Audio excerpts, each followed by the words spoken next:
Ka-Jeepinatics. So, ayon po dito sa balita ngayon, si Sara daw ay iniwan dahil po sa survey. Natakot daw kay BP Sara noon, nakahinga na ngayon. Ano po ang ibig sabihin nito mga ka-Jeepinatics? Puntahan muna natin yung survey na etong si Rapi Tulfo at si BP Sara Duterte ay nagtay sa 46%. Ito po yung latest survey ng Pulse Asia, mga kababayan.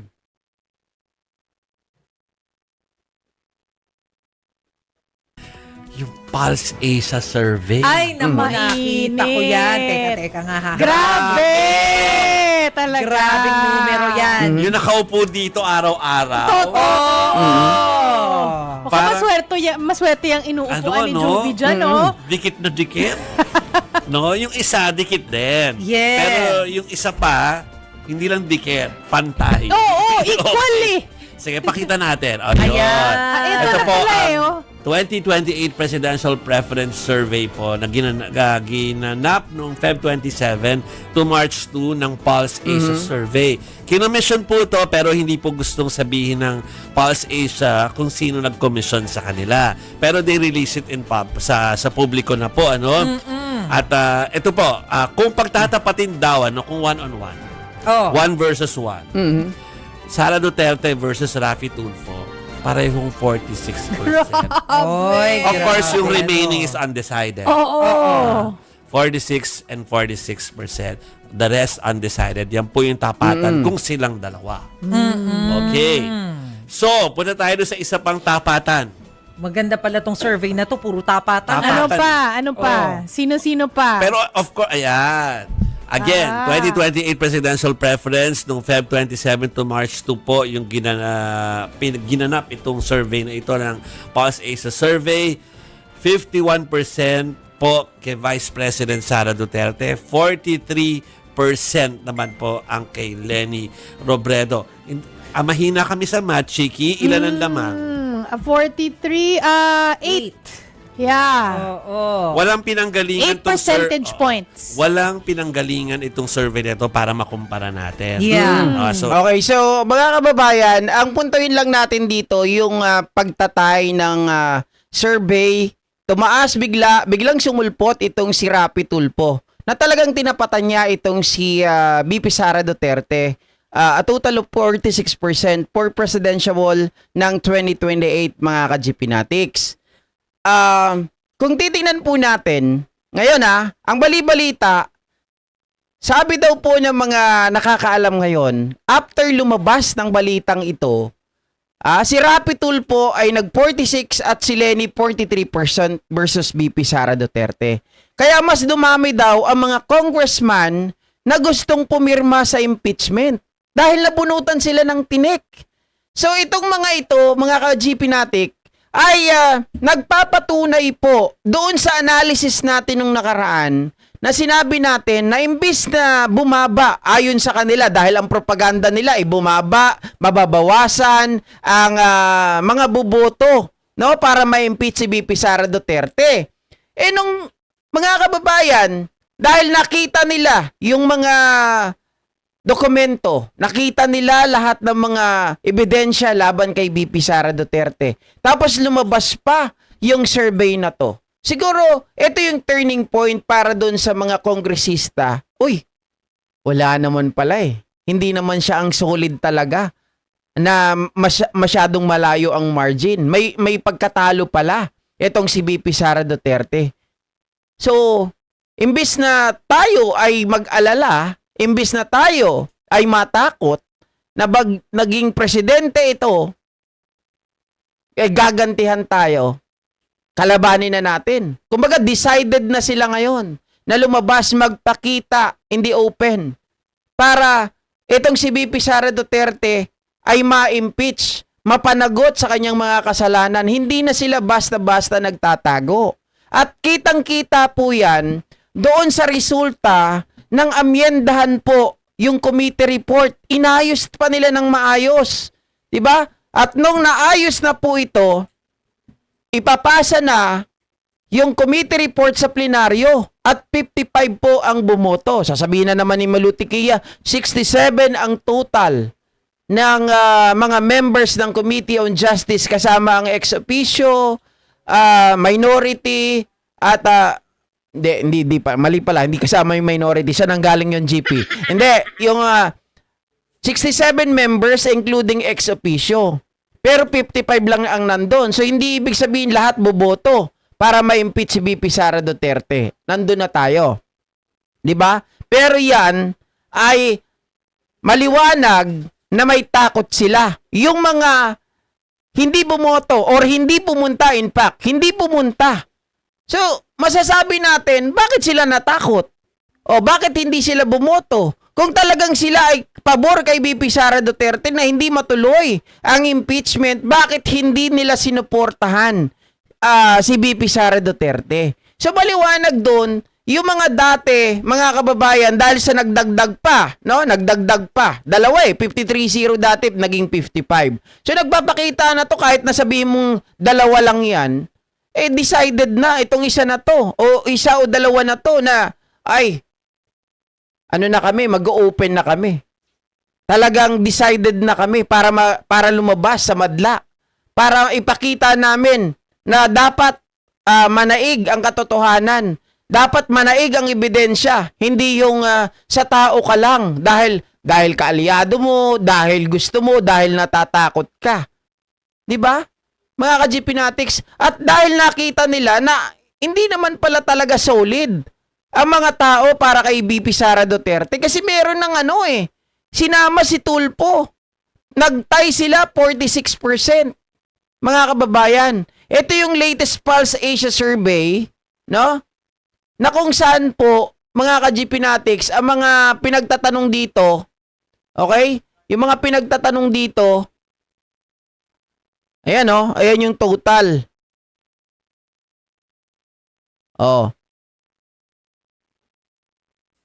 Undecided, can say now, RP 7%, NCR 18%, BL 9%, Visayas 5%, 1% Mindanao. Mga kababayan. So, kung titingnan natin dito, by location, NCR, pinag-ano lang natin yung kay Sara, hindi pa yung kay Lenny dito. 42%, balance Luzon. Mga kababayan sa Luzon, kitang-kita natin 72% kay Rapi Tulfo, tapos kay Sara Duterte 19%. Sa Visayas naman, actually 64 tapos 32 kay Rafi. Tapos sa Mindanao 90% versus 9% ni Rapi. Pero again, mga kababayan, pwedeng kahit papaano sabihin talaga natin na may magandang laban. Kasi dati sinasabi nila walang kalaban.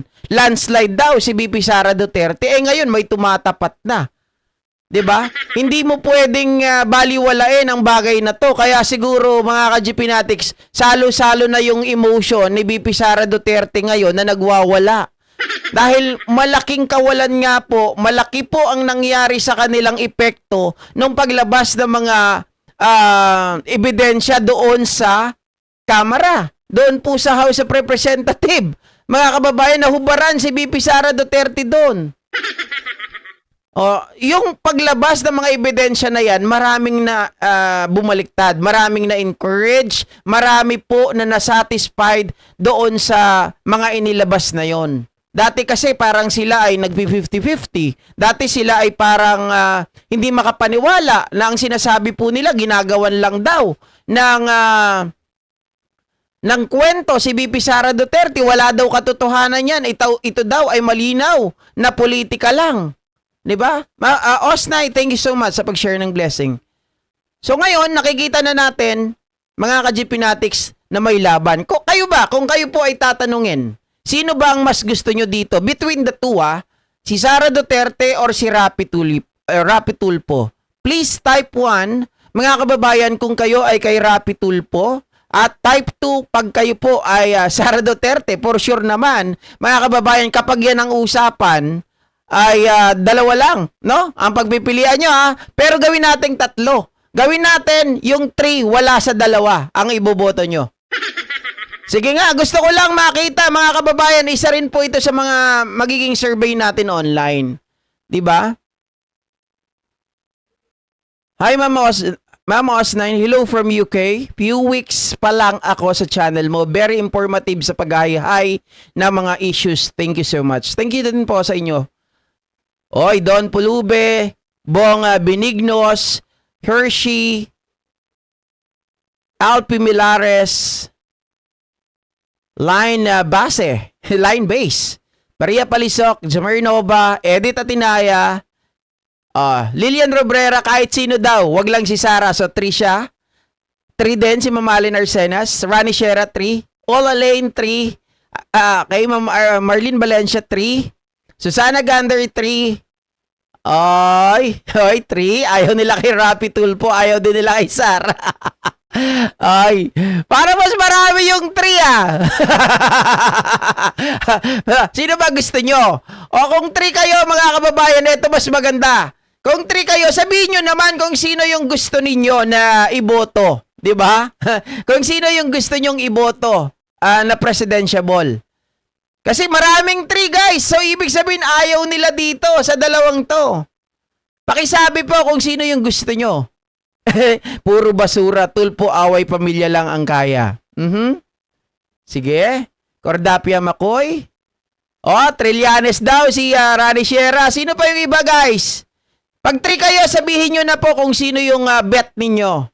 Sentry, Lenny. Trillanes. Trillanes. Sir Michael Pangan. Gibo, Teodoro, General Torre, Trillanes. Trillanes, Sentry. Sentry, puro Trillanes, mga kababayan. So, yun ang gusto ninyo. Si Gibo, mahina sa PR si Gibo. Mahina sa PR. Magaling si Gibo, pero mahina sa PR. Si Sentry, palaban. Yan ang mga gusto ko. Kahit ako, guys, kapanalig nyo po ako. Sa dalawang to, hindi ko trip si Tulpo. Hindi ko rin trip siyempre si Sara Duterte. Hindi ko trip yan. Si Sentry. O kaya si Risa Ontiveros. Yan ang trip ko. Si Lenny, hindi ko rin trip eh. Pagdating sa akin, si Lenny, lumalabas ang pagiging babae. Hindi niya kaya si Digong. Hindi niya kaya mga Duterte. Urong siya dyan. Remember yung binalita ni Sentry dati? Na kapag si Lenny ang nanalo, sinabi daw sa kanya na hindi niya pananagutin, hindi niya ipapadala si Digong sa dahig. 'Di ba? So nakakadismaya. So hindi ko pipiliin si Lenny. I rather choose Risa Ontiveros compared to Lenny. Basta either of the two. Ang gusto ko dyan, si Sentry o kaya si Risa Ontiveros. Okay sana si Ontiveros pero wala na akong tiwala sa presidente na babae, sabi ni Manolos. Pwede. Pagkasama sa survey si Sentry. Ayun nga po, sinabi ko sa inyo kanina kung sino ba yung gusto nyo. So si Trillanes daw ang gusto ninyo. Makakarating yan guys. Makakarating yan na marami tayo na taga-suporta nitong si Trillanes. Pero going back doon sa pinag-usapan natin kanina, malaking bagay yung survey na to na may tumapat kay VP Sara Duterte. Kasi nangangahulugan yan na nauubos na pakonti-konti, nababawasan ang nagtitiwala kay VP Sara Duterte. Si Lenny daw, hindi rin daw tatakbo ito eh. Parang ayon kila Palsis, babalik ito second term, mga kababayan, doon sa sa Naga. Tapos si Ontiveros naman, parang tatakbo ito, mga kababayan, doon sa House. Parang gusto nilang gawin tong speaker. 'Di ba? Pero si Trillanes, yan mukhang yan ang isusulong nila bilang presidente. Si Trillanes. So maganda-gandang laban to pag nagkataon. Kaya lang, kailangan maaga pa lang, no? Pagdating ng 2027, etong si Trillanes, paputukin na kagad yung pangalan. Hindi pwedeng Papatay-patay tayo, baka 2028 pa, saka pa lang ano to, 'di ba? Saka pa lang pumutok. Oh. Sabi ni Rino Rivera, no to Hontiveros, dikit yan sa komunista. Uy, pero wag kayo mga kababayan, kahit na sinasabi nyo na dikit sa komunista si Hontiveros, pero kung titingnan natin yung accomplishment ni Hontiveros, 'di ba? Isa yan sa sabihin natin, mga kababayan, nagpakulong kay Aguila, 'di ba? Nagpaimbestiga kay Kibuloy. Oh, mabibigat. Hindi yan natatakot. Kahit nung si Duterte nandoon, hindi po yan nagpapatinag, hindi kagaya ng ibang mga senador. 'Di ba? Mas may bayag pa si Risa Hontiveros. Pero kung siyempre, iba naman yung nasa isip ninyo, hindi ko kasi arok yung sinasabi nyo na siya po ay member ng komunista. No? Marami kasi katulad niyan, si De Lima, sila Chel Jokno. Pero nakikita natin, kasama natin sila sa laban. Oh, di ba sinasabi din, mga member din ng komunista yung mga yan? Oh, pero, kung titingnan po nating maigi, sino ba yung mga lumalaban ngayon? Laban sa mga Duterte. JP, baka naman kasi pautot lang nila yan. Ilalaglag nila si Sara, sa susunod si Presidente na. Mahirap talaga magdesisyon, no? O, sabi ni Makmak, wala po kayo evidence against Hontiveros. Ako din. Pero, guys, halimbawa naman, si Sara, tapos si Hontiveros ang paglalabanin, syempre, I rather choose Hontiveros compared to Sara. 'Di ba? Doon na ako kay Hontiveros. Bakit naman ako kay Sara? Oh. Sabi naman ng iba kay si Ma'am Irene Marcos daw ang patatakbuhin. Sleeping Giant, sabi ng iba. Ewan ko, wala pa akong nakitang experience kasi ni Irene Marcos. So, hindi ko pwedeng sabihin na yes to Irene. 'Di ba? Sabi ni Manolos, I don't think Hontiveros is pro-communist. Kung Baste at Gibo ako. Oo naman. 'Di ba? Walang duda 'yan. Baste at Gibo pa rin, mga kababayan. Okay, so dahil yan pinag-uusapan na ngayon, mga ka-GPnatics, yung survey na yan, lumutang ang pangalan nitong si Rapi Tulfo. Ngayon, mga ka-GPnatics, nagbabala etong si Erwin, na ngayon daw, mga kababayan,